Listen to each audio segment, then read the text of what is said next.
on again. Now, we're still talking about this Charlie Kirk shooting, because everybody by now gonna know that it is a hoax.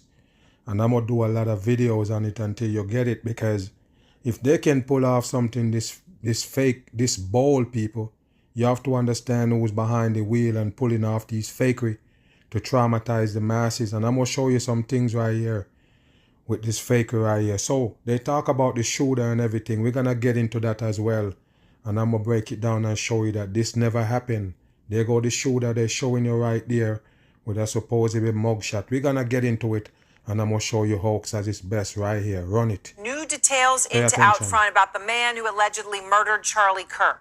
Suspect's name is Tyler James Robinson. So Tyler James Robinson. Now look at the weird looking face on this character right here, because he playing a role.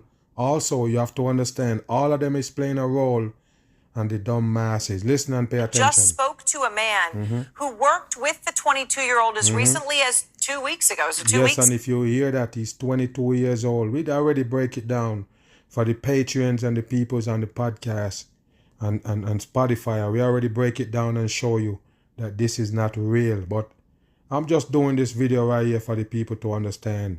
And now we go touch into some areas that we didn't touch on.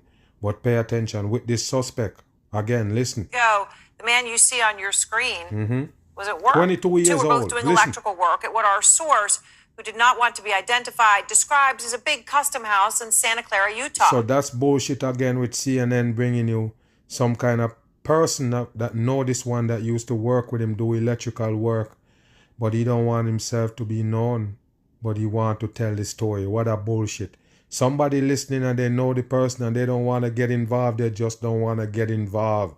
Not a little bit they want to get involved, but not too much enough to let them be known who it is. Pay attention to this fakery. Listen. He says Robinson was, quote, a little abnormal. Didn't talk to anyone. Yes. He was a quiet dude, and he didn't like talking unless spoken to. And what they're doing right here is building a character for your ass. That's all they do with the fake news. They're building a character, people. Building a character around this person. So you yourself can break it down and understand what was going on with this person, so you can understand why he did what he did. Do you understand? So yes, he's one of them loner. He don't talk unless spoken to. Listen. He stays in the back. I knew from word of mouth from coworkers that he was not fond of Trump or Charlie. That is important right there, right? It's important for him to come out and say that he hear from even other coworker that he's not a fond of supposedly Donald Trump and the Charlie character. What a dumb shit for the masses.